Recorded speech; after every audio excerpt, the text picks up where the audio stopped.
Assalamualaikum warahmatullahi wabarakatuh. Anak-anak, selamat pagi. Selamat datang. Pertama saya ucapkan di awal pertemuan ini ya. Selamat datang di SMP 14 Surakarta yang insya Allah menjadi sekolah yang kita cintai saat ini. Ya, kita harus mencintai alma mater, kita harus mencintai SMP 14. Salam Palaska. Palaska Jaya. Jadi kalau di sini ada salam Palaska ya. Palaska Jaya gitu ya. Kemudian ini mungkin pertemuan awal saya pada kalian meskipun lewat daring, jadi kalian bisa melihat saya meskipun saya belum bisa melihat kalian satu persatu. Mungkin suatu saat kita bisa bertemu melalui Google Meet atau Google Zoom ya, atau mungkin Microsoft Teams ya, mungkin suatu saat. Untuk awal ini kita perkenalan dulu mungkin sebagai perkenalan awal. Perkenalkan, nama saya Bapak Sugiyatno. Ya, saya akan mengajar IPA kelas 7A sampai dengan 7F. Untuk 7G nanti Bu Susi yang mengajar. Sekalian tambahan untuk kelas 7D nanti walinya saya. Jadi kita akan menjadi satu keluarga kecil. Jadi keluarga kecil. Mungkin suatu saat kita harus bertemu secara klasikal sendiri ya. Mungkin suatu saat saya jadwalkan. Itu nama saya, kemudian mungkin alamat saya di Kadipiro sana, dekat rumah sakit Ngipang, atau mungkin dekat Mujahidin, Masjid Mujahidin kalau tahu, atau mungkin dekat Sababwana, rumah Pak Presiden Jokowi gitu ya. Kemudian perkenalan yang lain, saya di sini sudah mulai di tahun 19, jadi baru 1,5 tahun ini ya. Jadi saya baru 1,5 tahun. Sebelumnya saya berada di luar kota. Kemudian apa lagi? Jadi nanti saya sampaikan ke kalian bahwa untuk penilaian di SMP 14 itu nanti pengambilan nilainya dari tugas. Dari tugas yang saya sampaikan, kemudian ada nilai mid, ada nilai ulangan, ada nilai akhir semester. Jadi tugas-tugas yang saya kirim harus kalian kerjakan dan kalian upload ya, kalian kumpulkan. Itu mungkin perkenalan dari saya ya.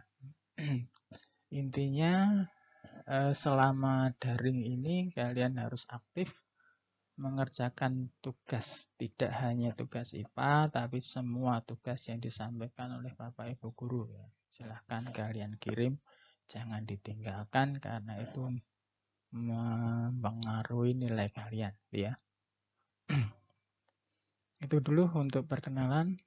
Ya, kemudian saya sampaikan bahwa IPA di sini kita akan pelajari semester 1 ada 6 bab. 6 bab harus kita selesaikan satu semester. Tapi karena masih pandemi atau masih ada corona ya, mungkin ada toleransi, mungkin tidak selesai 6 bab ya, diselesaikan minimal mendekati itu ya, mendekati 6 bab. Kemudian untuk bab pertama nanti saya rencanakan 3 pertemuan. Jadi 3 pertemuan 3 pertemuan gini ya, daring, juga tugasnya 3 kali. Jadi harus kalian kerjakan ya, jangan sampai ditinggal, jangan sampai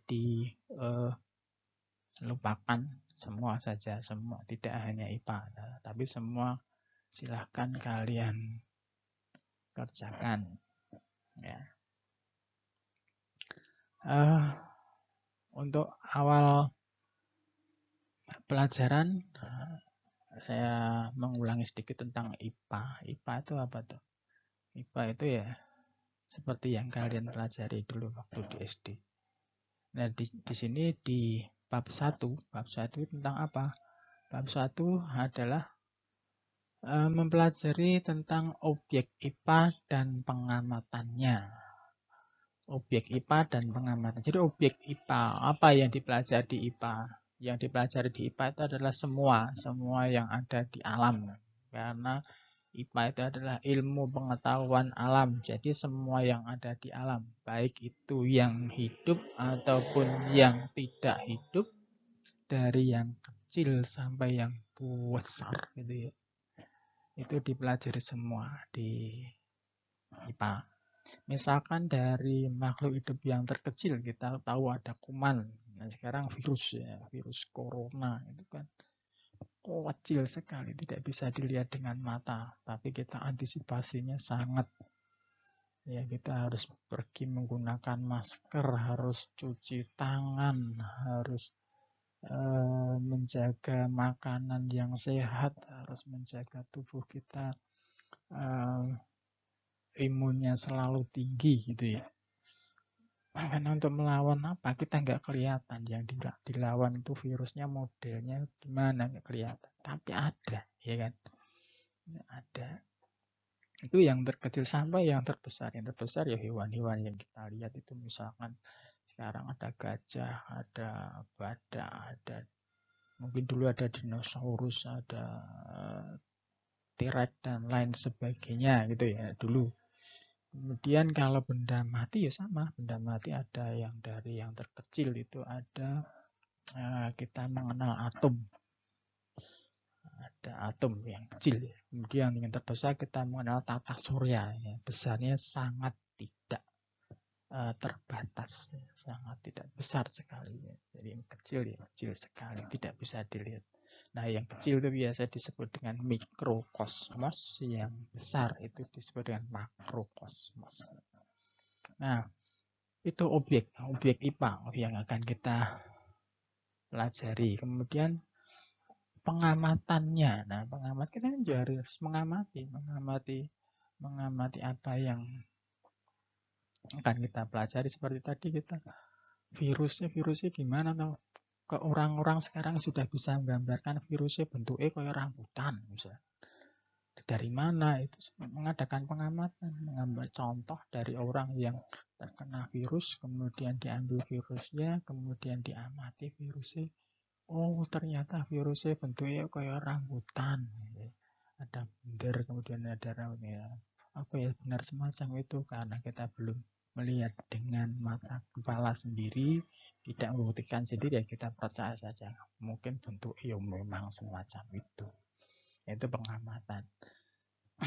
Nah, kemudian apa toh itu IPA? Tadi sudah saya katakan, IPA itu adalah ilmu pengetahuan alam yang mempelajari tentang segala apa yang ada di alam.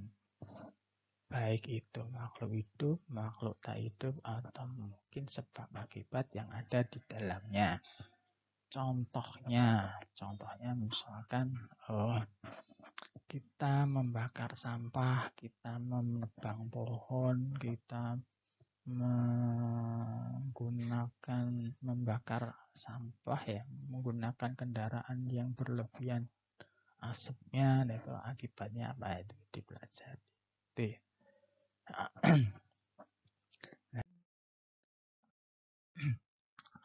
Apa yang dipelajari di IPA?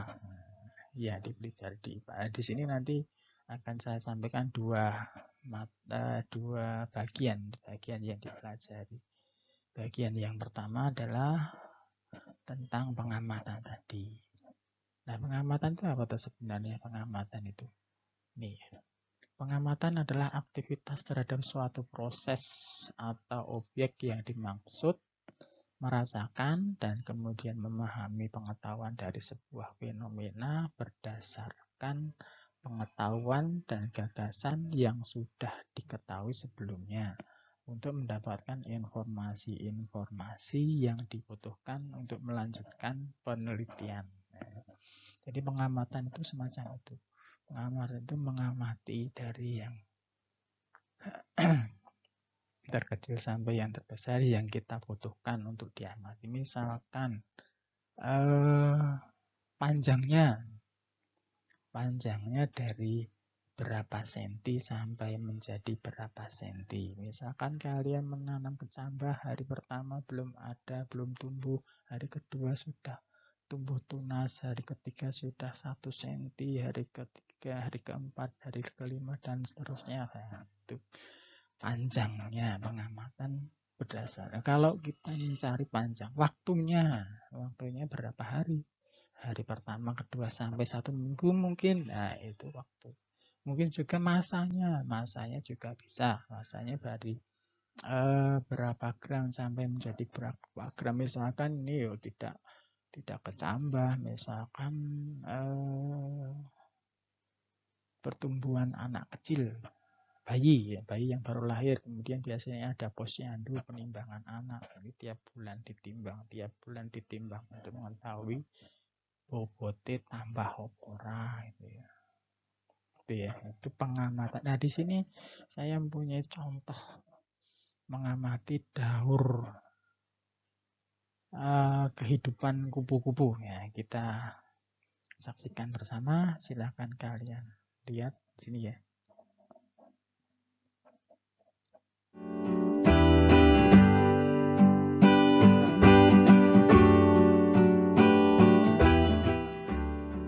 Daur hidup dan metamorfosis sempurna kupu-kupu. Metamorfosis kupu-kupu. 1. Telur. 2. Ulat. 3. Kepompong. 4. Kupu-kupu.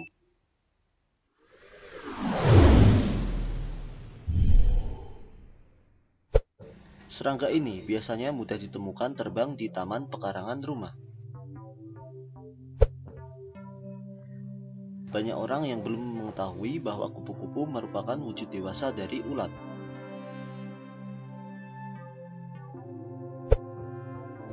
Pada saat tahap dewasa, kupu-kupu hanya memakan cairan berupa nektar. Kupu berperan cukup penting sebagai penyerbu alami dalam proses pembuahan bunga. Kali ini kita akan membahas mengenai daur hidup dan metamorfosis kupu-kupu. Daur hidup kupu yaitu dari telur kupu yang menetas kemudian tumbuh memasuki tahap larva. Kemudian berkembang menjadi pupa atau kepompong, selanjutnya pupa berubah menjadi kupu dewasa. Kupu memasuki masa kawin dan akan menghasilkan kupu generasi baru dengan siklus yang sama dan akan berulang kembali. Berikut ini merupakan penjelasan mengenai rincian proses tahapan pertumbuhan metamorfosis lengkap kupu-kupu. 1. Fase telur.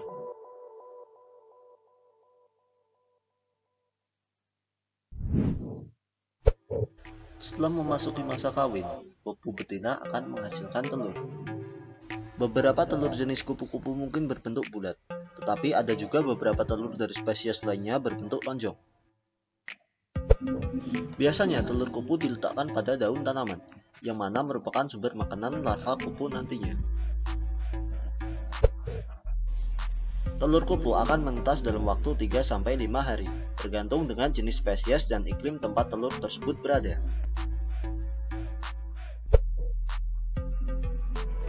2. Fase ulat atau larva.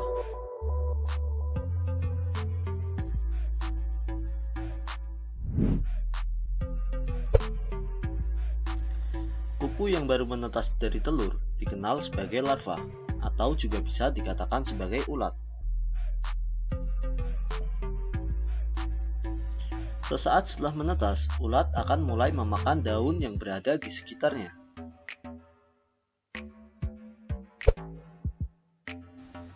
Pada saat fase ini, ulat membutuhkan banyak makanan sehingga akan merusak tanaman dan sering dianggap sebagai hama.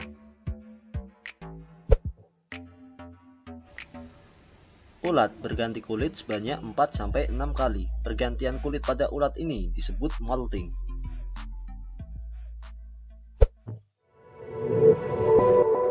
3. Fase kepompong atau pupa.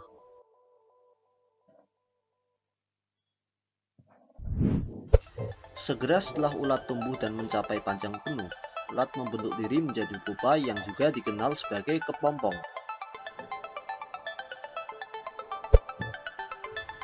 Kepompong biasanya berwarna hijau atau coklat.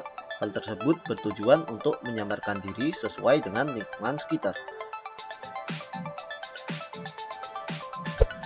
Jika dilihat dari luar kepompong, kelihatannya ulat itu mungkin hanya beristirahat dan tampak tidak beraktivitas. Tetapi sebenarnya di dalamnya terdapat proses perubahan yang dilakukan. Proses pembentukan ini berlangsung antara 7-20 hari, bergantung dari jenis spesiesnya sendiri. 4. Fase kupu dewasa atau imago.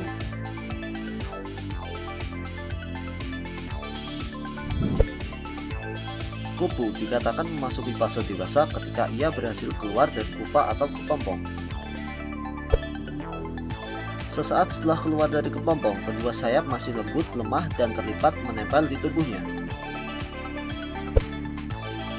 Kupu kemudian akan memompa darah ke dalam sayap untuk membuatnya bisa bekerja dan mampu mengepakkan sayapnya. Biasanya dalam waktu 3 atau 4 jam, kupu-kupu akan mulai bisa terbang. Kupu-kupu terbang di sekitar wilayah tersebut dan mencari makanan berupa nektar untuk bertumbuh kembang. Saat memasuki masa kawin, kupu akan terbang dan mencari pasangan untuk bereproduksi. Setelah kawin, kupu betina akan bertelur. Kupu biasanya akan meletakkan telurnya di bagian bawah atau ujung daun. Telur yang menetas akan menghasilkan anak kupu yang baru, dan siklus ini akan berulang pada generasi kupu berikutnya.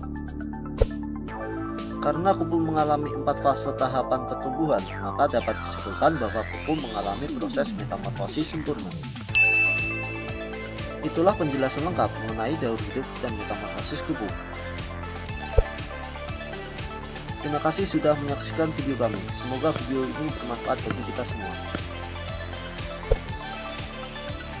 Jangan lupa like, share, dan subscribe agar kita semangat untuk membuat video bermanfaat lainnya. Sampai jumpa kembali di video menarik kami lainnya. Demikian tadi contoh pengamatan daur kupu-kupu. Itu contoh pengamatan. Jadi pengamatan yang kita lakukan itu juga mengamati dari telur sampai menjadi kupu-kupu, kemudian menjadi telur lagi, kemudian kupu-kupu bertelur, kemudian menjadi kupu-kupu dan seterusnya. Itu contoh pengamatan daur kupu. Pengamatan tidak hanya kupu-kupu ya, tapi banyak pengamatan yang lain. Misalkan tadi dari bayi umur baru lahir kemudian sampai 2 tahun itu butuhkan waktu, butuhkan perubahan panjang, pertambahan masa, pertambahan waktu, itu ya contoh. Dan masih banyak lagi contoh-contoh yang lain. Contoh yang memerlukan pengamatan. Contoh yang memerlukan pengamatan. Nah, setelah ini apa? Setelah pengamatan ada lagi yang lainnya, yaitu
Yang kedua adalah pengukuran. Nah, pengukurannya apa tuh pengukuran?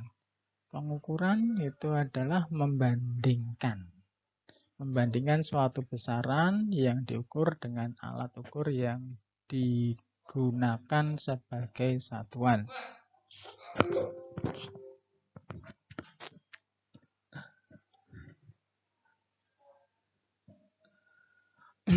Jadi kegiatan bandingkan suatu besaran yang diukur dengan alat ukur yang digunakan itu disebut dengan pengukuran. Jadi, contohnya misalkan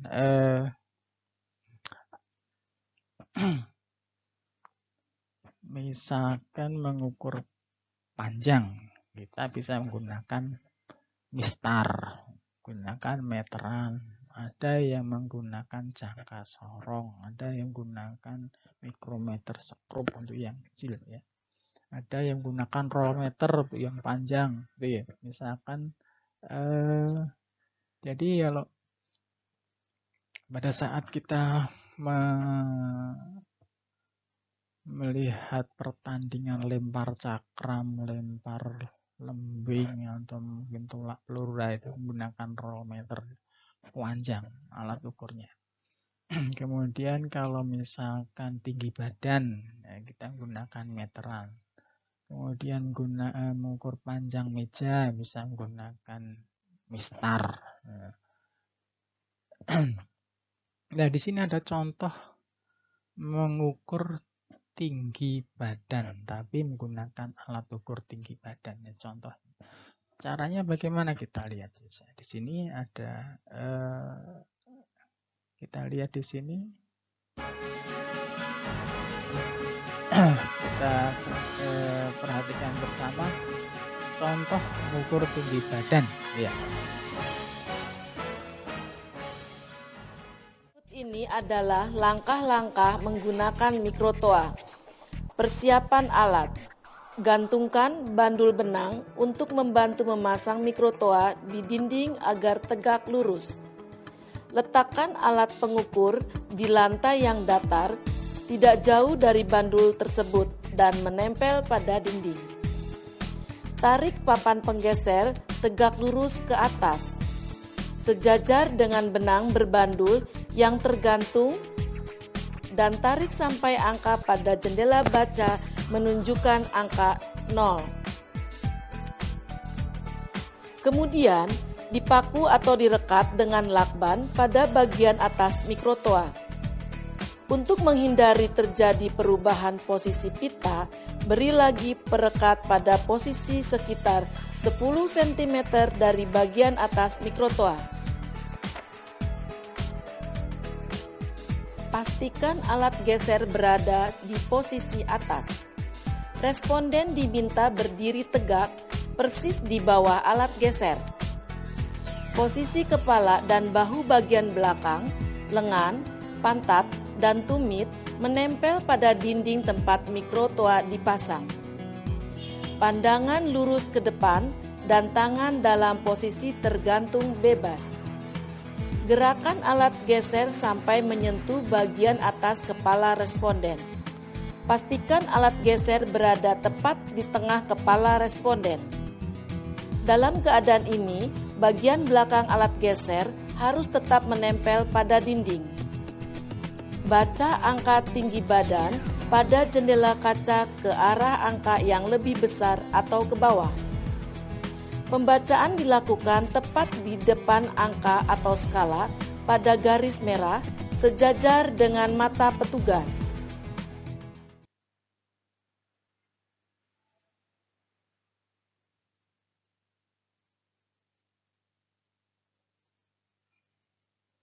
Nah, itu tadi adalah contoh mengukur tinggi badan ya.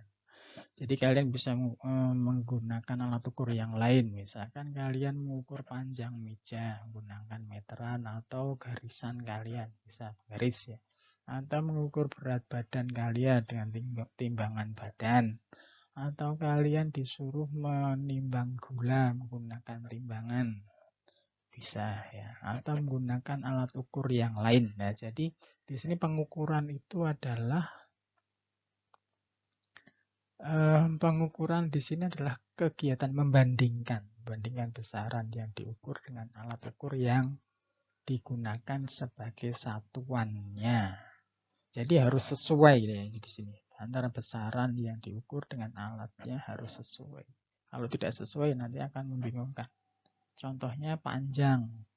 Ukur panjang kok satuannya menit, ya kan nggak sesuai. Jadi kalau panjang ya satuannya ya meter.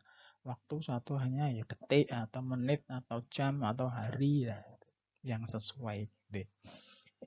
Itu untuk pengukuran. Jadi pengukuran itu harus sesuai antara besaran dengan satuan.